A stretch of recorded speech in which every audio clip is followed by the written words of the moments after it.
Hola Melissa, te saludamos. Así es, estamos con el canciller de Venezuela, Jorge Arriaza, quien acaba de llegar de Naciones Unidas, y precisamente en este traslado pues ha ocurrido esta nueva agresión al gobierno de Venezuela. No dejan salir de Nueva York al embajador Samuel Moncada. Lo estábamos escuchando, esta denuncia. ¿Cuáles serán las acciones del gobierno de Venezuela? ¿Qué va a pasar? ¿A quién van a enviar ahora? Bueno, muchas gracias, Madeleine, a Telesur, que siempre con la lectura real de lo que ocurre en nuestra América. Fíjate, en primer lugar, te pregunto yo a ti, ¿qué te pareció el discurso de Samuel Moncada ayer? Un discurso donde habló de la verdad, ¿no? La verdad, y la verdad a los Estados Unidos les duele, y por eso tomaron esa decisión de restringir a Samuel Moncada como nuestro representante permanente ante Naciones Unidas, que está en Nueva York, restringirle 25 millas, con la sencilla intención de no llegar hasta Washington para intervenir en las sesiones del Consejo Permanente de la OEA. Le tienen miedo al verbo de Venezuela, le tienen miedo a la verdad de Venezuela. Por eso están tomando, mira, al embajador Samuel Moncada le llegaron los mensajes pidiéndole que se comunicara, él me los mandó inmediatamente con el Departamento de Estado para que supiera las nuevas restricciones. Apenas, creo que no había llegado al hotel donde se estaba hospedando, había salido de la OEA y no había llegado, ya estaba recibiendo los mensajes. Les dolió la verdad, porque ayer estuvieron allí, salvo 2 o 3 excepciones de países del Caribe, América del Sur, que dijeron también las verdades, pero el resto fue estos países agrupados contra Venezuela, vomitando veneno y diciendo falsedades y preparando las condiciones para una guerra. Como dijo el embajador Moncada, la OEA siempre se ha prestado para prepararle a los Estados Unidos las condiciones para que puedan intervenir. Y como les dolió la verdad, porque al final Samuel Moncada desmontó todo lo que dijeron. Le dijo 2, 3, 4 verdades centrales que desmontaba todo el andamiaje de las mentiras que habían dicho durante horas, entonces le restringen. Eso en un sentido es una arbitrariedad gigantesca de los Estados Unidos, pero en otro demuestra que la verdad de Venezuela es sólida y que le duele al imperio, y que cuando al imperio le duele algo toma acciones inmediatas, y no pasaron aquí ni 10 minutos para que las tomaran. ¿Qué acciones va a tomar el gobierno de Venezuela? Mira, nosotros vamos a evaluar.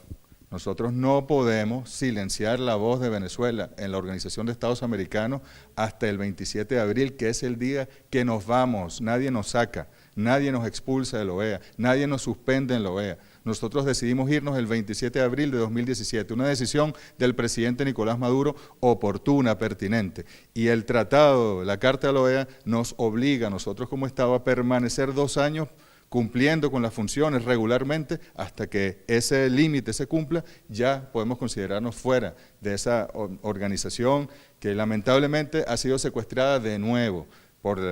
No en todos los casos los Estados miembros, pero la mayoría de sus Estados miembros se están prestando a ser secuestrados por el gobierno de Donald Trump. Entonces, lo que te quiero decir es que nosotros vamos a evaluar, no nos van a callar en la OEA. Nosotros, cada vez que haya un consejo permanente, ahí estará la voz, el verbo y la verdad de Venezuela. Ahora, hablábamos que era violatorio al derecho internacional, o usted acaba de llegar de Naciones Unidas precisamente para defender el derecho internacional más allá de Venezuela, y se ha creado un grupo en Naciones Unidas. ¿De qué va este grupo? ¿Cuáles son los siguientes pasos? ¿Qué van a hacer? Mira, es una iniciativa muy oportuna y yo diría que indispensable en este momento. Está inspirada en el movimiento de países no alineados que surgió en su momento, en aquel mundo bipolar, para moderar posturas, para evitar los extremos, para que se respetara el derecho internacional. En esa misma reunión que hubo el martes pasado, del Buró de Coordinación del Movimiento de Países No Alineados, donde escucharon al canciller de Venezuela y emitieron opiniones solidarias, allí mismo surgió la idea de organizar este grupo, que no es para defender a Venezuela, ni es para defender al presidente Maduro. Lo es en esta coyuntura, pero en realidad el grupo es para defender la Carta de las Naciones Unidas, los principios fundamentales del derecho internacional, para defender la paz, para defender el derecho de los pueblos a tomar sus propias decisiones, la autodeterminación de los pueblos, para defender y respetar la soberanía, la igualdad entre los estados. De eso se trata. Mira, no debería ser necesario un grupo como ese. No debería serlo, porque si nosotros firmamos la Carta de Naciones Unidas, todos los países, incluyendo Estados Unidos, tienen que respetarla, si no, no la firme. Pero lamentablemente la política real, la realpolitik, indica que la violan permanentemente los principios y la Carta de las Naciones Unidas. Entonces, varios países, todavía no tenemos la precisión.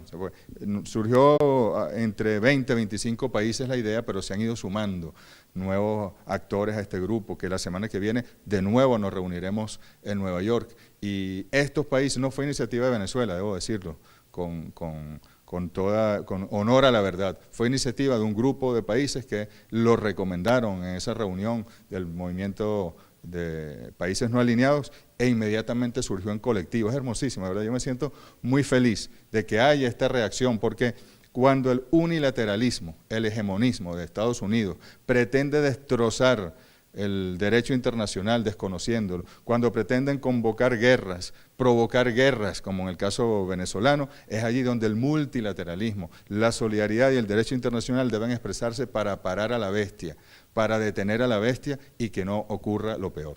Canciller, usted viene de Naciones Unidas, como ya hemos venido informando, y usted se reunió con Elliot Abrams, quien es el delegado del gobierno de Estados Unidos para el caso de Venezuela. En dos oportunidades se reunió.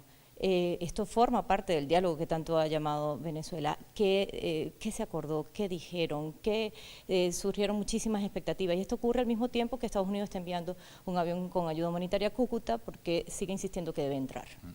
Sí, efectivamente, el gobierno de Estados Unidos designó a este señor, Elliot Abrams, cuya trayectoria es famosa y se puede ubicar en las redes fácilmente, en realidad para conversar con el gobierno del presidente Nicolás Maduro.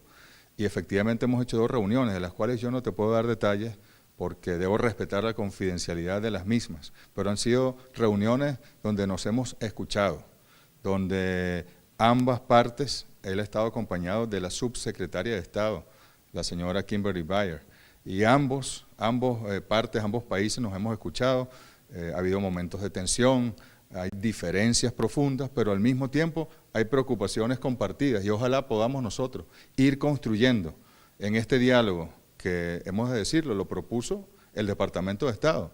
Y mira, yo te puedo mostrar aquí, yo lo traje, mi pasaporte del ministro del Poder Popular para las Relaciones Exteriores, ¿no?, de Venezuela, aquí está. Y yo tengo aquí la última visa, dice, ¿por qué me la otorgan? Reuniones oficiales con el Departamento de Estado, official meetings with the Department of State. Aquí está el tipo de visa. Es decir, yo fui a Nueva York en primer lugar para estas reuniones con el gobierno de los Estados Unidos. Mi pasaporte diplomático, canciller de la República, y nos dieron vuelvo a mostrarlo, aquí. Aquí está. Official meetings, ¿no?, con el Departamento de Estado. Estas son las reuniones con Elliot Abrams. Entonces, nosotros más bien, como lo dijo el presidente Chávez en su momento, y el presidente Maduro lo ha repetido 1000 veces, si tenemos que reunirnos con el diablo mismo, si tenemos que irnos al centro de la tierra, a la quinta paila, para hablar con el diablo y defender a la soberanía de Venezuela y exigir respeto y lograr un camino de respeto con el gobierno que representa el imperio y las corporaciones en este momento en el mundo, nosotros lo haremos y lo estamos haciendo. También dijo Elliot Abrams que no había ningún tipo de negociación con Venezuela con respecto a esta oficina aquí en Caracas. ¿Cómo va eso y por qué, en este caso, negarlo? La oficina de intereses, fíjate, yo sabía que esto iba a salir, nosotros nos sorprendió en la interpelación que le hizo el Comité de Relaciones Exteriores del Congreso de los Estados Unidos a Abrams. El señor, cuando se le preguntó si estábamos negociando una oficina de intereses, lo negó. Yo vuelvo a mostrar, miren, aquí está, esta es una nota diplomática que nos envía el 26 de enero, lo que era la embajada aquí de los Estados Unidos en Venezuela, y el tercer punto dice, la utilidad de discutir un posible acuerdo para eventualmente establecer oficinas de intereses, una oficina de intereses de los Estados Unidos en Caracas y una oficina de intereses de Venezuela en Washington. De manera que sí está dentro de lo que hemos barajado en esas reuniones con el señor Abrams o con el agente de Estados Unidos aquí, que han permanecido por unos 30 días, que es el plazo que nos dimos para negociar. Sí, por supuesto que estamos barajando esa posibilidad. ¿Se puede decir entonces que hay diálogo con Estados Unidos entonces? Ni siquiera es que lo diga yo, es que es evidente. Incluso entiendo que el señor Bolton, el señor de la guerra, lo ha reconocido, ¿no? Que sí hay conversaciones, por supuesto que las hay, y además yo debo decir que el presidente Nicolás Maduro está al tanto de cada detalle, de cada segundo. Nosotros en lo que salimos de esas reuniones le informamos al presidente Maduro y él es quien ha autorizado que haya diálogo con los Estados Unidos. Ahora, mientras está este diálogo, hoy envían un avión con ayuda humanitaria a Cúcuta. ¿Cómo podemos entender o hacia dónde va a llegar esto? ¿Cuál será el desenlace final? Lo que pueda decir, canciller, ¿qué se ha podido ventilar? Mire, el cinismo más grande que uno puede ver, ¿no?, en esta administración de los Estados Unidos. Los aviones militares de Estados Unidos van por todo el mundo a bombardear pueblos. Y nosotros hemos visto cómo en el Medio Oriente sus bombas han caído sobre festividades, sobre escuelas, sobre hospitales. Eso es lo que hacen los aviones militares de Estados Unidos. Es el único país que tiene un avión militar que lanzó bombas atómicas en Hiroshima y Nagasaki en 1945, que se han atrevido a utilizar armas nucleares para atacar a los pueblos. Entonces van a venir a decirnos a nosotros que van a enviar aviones militares con ayuda humanitaria. ¿Y de cuándo acá Estados Unidos ayuda a los pueblos? ¿Cuándo se ha preocupado Estados Unidos por Haití, que está a pocas millas de su costa? ¿Cuándo se ha preocupado Estados Unidos por Puerto Rico, donde hubo huracanes y le negaron prácticamente la ayuda humanitaria? ¿Por qué le cortaron la ayuda humanitaria al pueblo palestino asediado este año? ¿Por qué tratan como tratan a los inmigrantes de América Central, de México, en la frontera con Estados Unidos? No pueden ser tan hipócritas. Esto es propaganda, esto es una operación mediática de propaganda para crear las condiciones para una intervención. Y el pueblo venezolano y latinoamericano tiene que saberlo. Tiene que entenderlo. Mire, cualquier persona, así apoye o no apoye a la revolución bolivariana o al presidente Nicolás Maduro, le guste o no le guste al presidente Nicolás Maduro, tiene que entender que esto es una operación de propaganda mediática para crear las condiciones para una intervención militar en Venezuela. Y nosotros, nuestra Fuerza Armada, nuestras instituciones constitucionales, defenderemos el espacio del territorio venezolano, el espacio terrestre, el espacio marítimo, el espacio aéreo, por todas las vías, y responderemos con la proporcionalidad que se merezca cualquier intervención. Bueno, para ellos y parte de la oposición venezolana comienza la cuenta regresiva para el 23 de febrero, cuando se cumple un mes de la autoproclamación de Juan Guaidó. Por eso toda esta situación, y usted ha dicho que están preparando el terreno para la intervención militar, y desde Colombia va a haber un concierto con artistas. ¿Qué dice usted frente a ese día? Es parte de la propaganda, es parte de crear una matriz de opinión, ¿no? Y nosotros sabemos por dónde vienen ellos y sabremos dar la respuesta también. Siempre, nosotros no queremos una guerra civil en Venezuela, nosotros no queremos la intervención de Venezuela. Pero miren, insistimos para que lo sepan, el bloqueo estadounidense desde agosto de 2017 hasta hoy, y simplemente el efecto directo, sin las consecuencias del efecto multiplicador de ese bloqueo y esas llamadas sanciones, tiene un costo de 30.000 millones de dólares. Imagínense ustedes lo que sería Venezuela y la economía venezolana de haber contado con sus 30.000 millones de dólares que son del pueblo venezolano. Nuestra empresa en Estados Unidos, Citgo, tiene un valor de 10.000 millones de dólares y no hemos podido repatriar la ganancia anual para poder invertir en medicina, para poder invertir en alimentos, para infraestructura, para el pueblo venezolano. Entonces nos van a venir con esa hipocresía. Miren, yo recuerdo, después de los últimos huracanes en 2017, en el Caribe, se hicieron conferencias en la ONU de donantes para que le dieran apoyo al Caribe, y eran varias islas, Antigua y Barbuda, Dominica y otras islas que habían sido afectadas, y entonces iban todos los organismos de la ONU y varios países, y no se concreta nada. Eso es pura hipocresía. Pero en caso de Venezuela, entonces sí, muy preocupado. ¿Y qué interés tiene? ¿Por qué el presidente Trump se preocupa por el pueblo venezolano y no por los demás pueblos del Caribe o del mundo? ¿Será que debajo de los pies de los venezolanos hay petróleo, y hay gas, y hay oro, y hay coltán, y hay un pueblo con conciencia decidido a ser libre, cueste lo que cueste? Pareciera ser esa la respuesta. Y finalmente no puedo dejar de preguntarle, ¿cómo fue ese ambiente en los pasillos de Naciones Unidas? Mientras, estaba usted creando este grupo, se estaba creando este grupo, ¿cuáles fueron estas reacciones que no podemos ver? Mira, había como dos muy obvias, ¿no?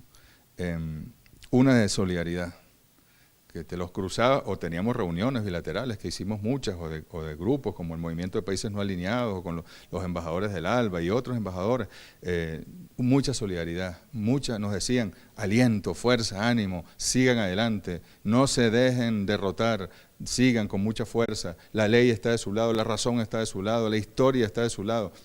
Y por otro lado, otros que nos decían al oído, miren, estamos sufriendo presiones. El embajador de Estados Unidos estuvo ayer en la Cancillería, van semanalmente para que nosotros reconozcamos la ficción esa, el señor ese que se autoproclamó presidente de Narnia. Y bueno, nosotros estamos resistiendo, pero la presión es tremenda. Entonces imagínense ustedes, el gobierno de Washington haciendo presiones en pequeñas islas del Pacífico, en pequeños estados insulares, en países que no tienen ningún tipo de relación con Venezuela. Y vean la obsesión y vean a su vez la desesperación de Washington, porque no puede ni podrá con el pueblo venezolano y con la revolución bolivariana. Mire, el mensaje final a América Latina y el Caribe y el mundo que nos ven a través de Telesur, aquí estamos nosotros dando una batalla con nuestra Constitución en la mano, con la Carta de las Naciones Unidas y los principios fundamentales del derecho internacional.